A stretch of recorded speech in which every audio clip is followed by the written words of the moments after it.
آج موجودہ جو حالات ہمارے پاس آ رہے ہیں میرے عزیزو، لوگوں نے قرآن پاک کی اکثر صورتیں لکھوا کے دکانوں پہ لگوا رکھی ہیں۔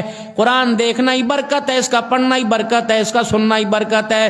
ایک آیت میرے عزیزو قل اللہ کی آیت ہے، اس سے تائی قرآن پاک کا ثواب ملتا ہے، لیکن میرے عزیزو کتنا قرآن پاک پڑھا جا رہا ہے؟ پورے پاکستان کے مدرسوں میں قرآن پاک پڑھا جا رہا ہے۔ اس سال میرے عزیزم اللہ اکبر ہمارے ملتان کے اندر جو میرے عزیزو وفاق المدارس ہے، اللہ اکبر، اس کے اندر 1.25 لاکھ بچے امتحان دے رہے ہیں۔ 1.25 لاکھ بچوں نے امتحان دیا، 45,000 علماء نے امتحان دیا، جس کے اندر 25,000 بچی عالمہ بنی اور 13,000 وفاق سے، باقی دوسرے وفاق علیحدہ ہیں، دوسرے بورڈ علیحدہ ہیں۔ جو وفاق سے الحاق نہیں ہے ان کی اپنی ترتیب و مدرسے علیحدہ ہیں۔ میرے عزیزوں مجھے ایمانداری سے بتاؤ 1.25 لاکھ بچوں نے پورے سال میں کتنا قرآن پڑھا ہوگا؟ لیکن پھر بھی میرے عزیزوں ہمارے ملک کے اندر حالات میں تبدیلی کوئی نہیں آ رہی ہے۔ 1.25 لاکھ بچے سال میں کتنا قرآن پڑھا ہوگا بچوں نے؟ سوچو تو صحیح۔ کتنے زائرین میرے عزیزوں اللہ کے گھر کو دیکھ کے آتے ہیں، عمرہ کر کے آتے ہیں، کتنے میرے عزیزوں وہاں سے زمزم لے کے آتے ہیں، کتنے وہاں سے کھجوریں لے کے آتے ہیں، لیکن رب اکبر کی قسم ہے کیا تمہیں میرے عزیزوں کتنا میرے عزیزوں حاجی لاکھوں کی تعداد میں عمرہ کرنے حج کرنے جاتے ہیں، کتنی تسبیح پاکستان آتی ہوگی، کتنا مسلح پاکستان آتا ہوگا میرے عزیزوں، کتنے مسلح پہ بیٹھ کے نماز پڑھتے ہوں گے، کتنی تسبیح پر اللہ کا ذکر کرتے ہوں گے، اتنے پڑھنے والوں کے باوجود بھی پھر میرے عزیزوں بتاؤ دنیا کے اندر تبدیلی کیوں نہیں آ رہی؟ ارشاد فرمایا تھا مدنی کریم صلی اللہ تعالی علیہ وسلم نے، فرمایا جب تک ایک بھی زمین پر اللہ اللہ کرنے والا باقی رہا، ساتوں آسمان اور کا زمین کا، دریاؤں کا، ہواؤں کا، درختوں کا، فرشتوں کا اور رنگوں کا، جانوروں کا، پانیوں کا، سارا نظام ایک ایک اللہ والے کے کہنے پہ باقی رہے گا۔ لیکن میرے عزیزوں یہاں تو اللہ اللہ کہتے لوگ گونگے ہو گئے، اللہ اللہ کہتے لوگ قبروں میں چلے گئے۔ قبرستان میں کتنا قرآن پاک لکھا ہوا، دکانوں پہ کتنا قرآن پاک لکھا ہوا، مدرسوں کے اندر کتنا قرآن پاک پڑھا جا رہا ہے، گھروں کے اندر کتنی بیویاں صبح صبح بیٹھ کے سورہ یاسین کی تلاوت کرتی ہیں، مسجد کے اندر کتنا قرآن پاک پڑھا جا رہا ہے۔ اب برکتوں والا مہینہ آ رہا ہے، رمضان المبارک کا مہینہ آ رہا ہے، رب اکبر کی قسم ہے کوئی پاکستان کے اندر چھوٹی بڑی مسجد ایسی نہیں جہاں تراویح نہ پڑھائی جا رہی ہو، اکا دکا کی میں بات نہیں کرتا، گھروں کے اندر ختم قرآن ہوں گے، 6 روزہ 1 روزہ 3 روزہ قرآن پاک ہوگا، بڑے جوان قرآن پاک پڑھیں گے، لیکن ایمانداری سے بتاؤ خوشحالی کیوں نہیں آ رہی ہے؟ اللہ کے گھر میں 10 دن بیٹھ کے اعتکاف کریں گے، ملک اور ملک کے اندر رہنے والے تباہی تزلزل کی طرف کیسے جا رہے ہیں؟ مہنگائی کیوں بڑھ رہی ہے؟ مہنگائی کی شرح کیوں کم نہیں ہو رہی ہے؟ اللہ کی نافرمانی عروج پر کیوں بے پردگی زیادہ کیوں ہو رہی ہے؟ رونے والوں کی کمی نہیں، پاکستان کے لیے بیت اللہ میں دعا ہو رہی ہے، پوری دنیا کے اندر دعا ہو رہی ہے، حضور صلی اللہ علیہ وسلم کے روضے مبارک کے سامنے منبر رسول محراب رسول پہ دعا ہو رہی ہے، لیکن میرے عزیزوں پھر بھی تبدیلی کوئی نہیں آ رہی ہے۔ فرمایا الہ العالمین آپ بتا دیں تبدیلی کیوں نہیں آ رہی ہے؟ فرمایا مین پاور سے بجلی تو پوری مل رہی ہے، اللہ اکبر، تار بھی صحیح ہے، لیکن اندر کا جو میٹر لگا ہوا ہے، اس میٹر کے ساتھ جو کنیکشن ہے اس کے اندر خرابی پیدا ہوئی ہے۔ جب تک وہ میٹر کو اللہ اکبر میٹر کو درست نہیں کرو گے، پاور تو تمہارے پاس آتی رہے گی، لیکن اندر کی تار تمہاری ڈیمیج ہو کر تمہارے مزاج کو، تمہاری زندگی کے اصولوں کو خراب کرتی رہے گی، مزاج ہی نہیں بننا اندر کا۔ 12 بجے تک 11 بجے تک صبح میرے عزیزوں سو رہے ہیں، کس پاگل نے کہا کہ رات کو 4 بجے تک جاگو؟ میرے عزیزوں اللہ اکبر، ایسا نہ آنے والے وقتوں میں آ جائے حی علی الموبائل، حی علی النیٹ، حی علی الیوٹیوب، یہ آوازیں نہ آ جائے میرے عزیزوں۔ جب قول اللہ کے بندے حی علی الصلاح، حی علی الفلاح سننا چھوڑ دیں گے، پھر شیطان کی دعوت عام ہو جائے گی، ہو گئی عام؟ نشیوں کی طرح میرے عزیزو جس کو جہاز بولتے ہیں، اللہ اکبر میرے عزیزو، یہ ماڑکو 4 بجے تک پھر رہے ہیں، یہ ہوٹلوں کے اوپر بیٹھے اپنی زندگی کی ساری ترتیب کو خراب کر رہے ہیں، اپنی صحت کو خراب کر رہے ہیں، نیند کا پورا نہ ہونا، وقت پر نیند کا نہ آنا طبی لحاظ سے بھی صحت کی خرابی مزاج کا ذریعہ بنتا ہے، اور اسلامی لحاظ سے بھی نبی طریقے سے بھی میرے عزیزو مزاج کی خرابی کا ذریعہ بنتا ہے۔ اندازہ تو لگا جو ساری رات کھڑے ہو کر اللہ کے آگے قرآن پڑھ سکتا ہے اور سارا دن لوگوں کے پتھر کھا رہا ہے، بتاؤ تو صحیح پھر وہ رات کو سکون کی نیند کیوں سو رہا ہے؟ میرے عزیزو، صبح اللہ کا ذکر ہو رہا ہے، تہجد میں اللہ کا ذکر ہو رہا ہے، فجر کی نماز میں اللہ کا ذکر ہو رہا ہے، نبی کی آنکھیں بند ہوتی ہیں، دل اللہ کا ذکر کرتا رہتا ہے، نبی کا خواب بھی وہی ہوتا ہے، لیکن کیوں فرمایا میں نے اپنے آپ کو، وہ جو 3 شخص حاضر ہوئے تھے، 3 نبی کے صحابہ حاضر ہوئے تھے، ایک کہنے لگا کہ یا رسول اللہ صلی اللہ تعالی علیہ وسلم میں کبھی افطار نہیں کروں گا، روزانہ ہی میں روزے رکھا کروں گا۔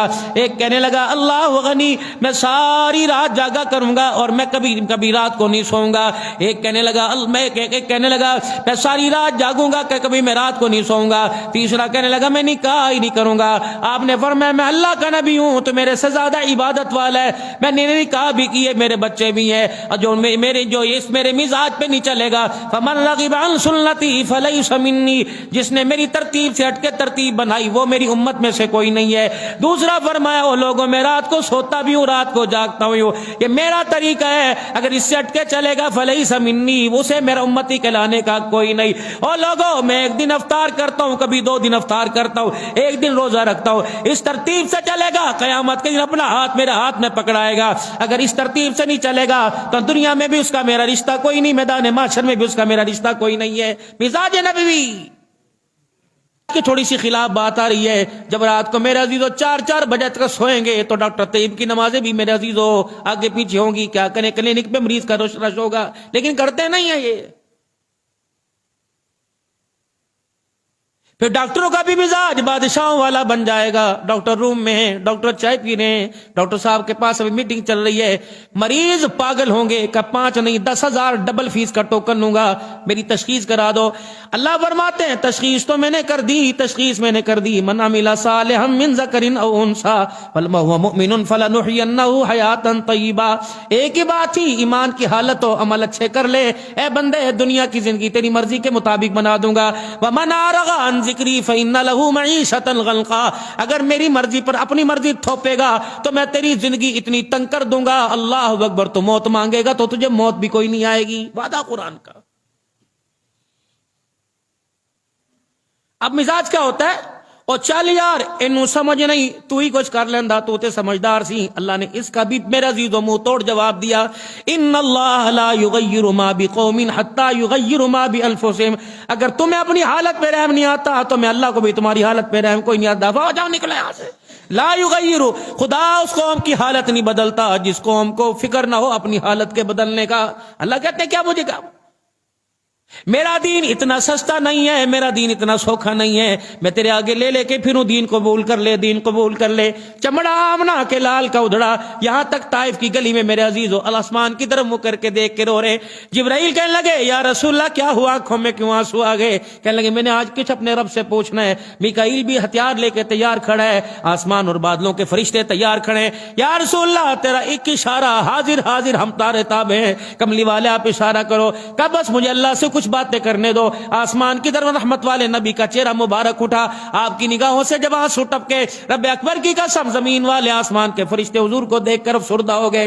یا رسول اللہ کیوں رہے؟ کہ مجھے اللہ سے پوچھنے دو، اتنی مجھے مار پٹوائی ہے، کیا اللہ آپ میرے سے ناراض تو نہیں ہو گئے؟ اللہ میرے سے آپ ناراض تو نہیں ہو گئے؟ اتنا تو بتا میں محمد کی تبلیغ کے اندر کوئی کمی تو نہیں آ گئی؟ اے اللہ اگر کمی آ گئی تو اللہم نشکو الیک ضعف قوتی وقلت حیلتی وہوانی عن الناس، اے اللہ پھر میں اپنی کمزوری کا تیرے سے سوال کرتا ہوں، اے اللہ دنیا والوں کو بتلانا چاہتا ہوں، اے اللہ ان کے ماننے میں کمی نہیں آئی، میں محمد کے بتلانے میں کمی آ گئی ہے، اے اللہ اگر ان سے مجھے پھل نہیں ملتا کوئی بات نہیں، اے اللہ اتنی تسلی تو دے دے کہ ان کے آنے والوں کے بخت جاگ جائیں گے، ان کے آنے والوں کی دل کی فصل ہری ہو جائے گی۔ فرما محبوبہ میرا تیرے سے وعدہ، وما کان اللہ لیعذبہم وانت فیہم وما کان اللہ معذبہم وہم یستغفرون، اے میرا محبوبہ جب تک آپ ان میں ہیں یہ کچھ بھی کریں میں نے عذاب نہیں دوں گا، تیرے جانے کے بعد یہ جب ارحان گھڑی ان کے ظلم آسمان سے اونچے ہو جائیں، ان کی زیادتیاں پہاڑوں کے برابر ہو جائیں، ان کی زیادتیاں ریت کے ذروں کے برابر، سمندر کی جاگوں کے برابر ہو جائے،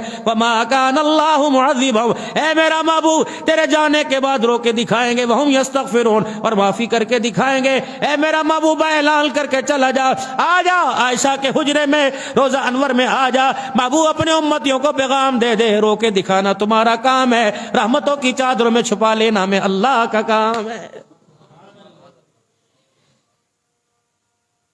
باپ کا انتقال ہو جائے، لوگ کہتے ہیں یار اللہ ابا جی تھوڑی مہلت اور جی جاندے، ابا جان اللہ اکبر تھوڑی سی مہلت اور جی لیتے، اے نہیں پوچھنا بھول گیا اس کے میں نے کیا کرنا ہے، اس کا میں نے کیا کرنا ہے۔ امی ٹر گئی، امی دس کے نہیں گئی، یار ٹر گیا یار میں نرمزاج نے بھادندہ، پیر چلا گیا مجھے بتلا کے گیا۔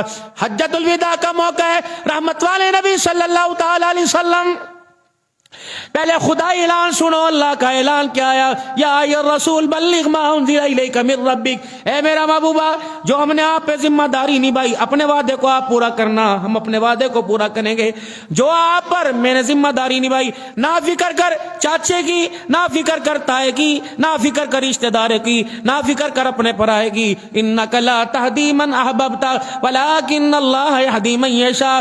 دوسری کا خدا اعلان کر رہا ہے، لیس علیک ھداھم ولکن اللہ یہدی من یشاء۔ محبوب بات پہنچانا تیرے اختیار میں، ہدایت دینا میرے اختیار میں۔ بے شک میرا محبوب رو کے دکھا دے، آنسو نکال کے دکھا دے، اپنی خاندان کا واسطہ دے کے دکھا، تیرے چہرے پر، تیرے چمڑے پر، اے میرا نبی تیرے جسم پر لہو کے فوارے برداشت کروں گا، لیکن جسے میں نے ہدایت نہیں دینی، دنیا کا کوئی انسان اسے ہدایت نہیں دے سکتا۔ محبوب آپ کا کام رو کے دکھانا۔ اللہ اکبر۔ وَلَا سَوْفَ يُعْطِيكَ رَبُّكَ فَتَرْضَىٰ۔ محبوب ہم تیرے ایسے یار نہیں کہ تیرے آنسو کی قدر نہیں ڈالیں گے، محبوبہ رو کے دکھانا تیرا کام ہے، تیری آنکھوں کے اشارے پہ فیصلہ کرنا ہمارا کام ہے۔ نہیں کیا، نہیں کیا، بتا۔ قد نرى تقلب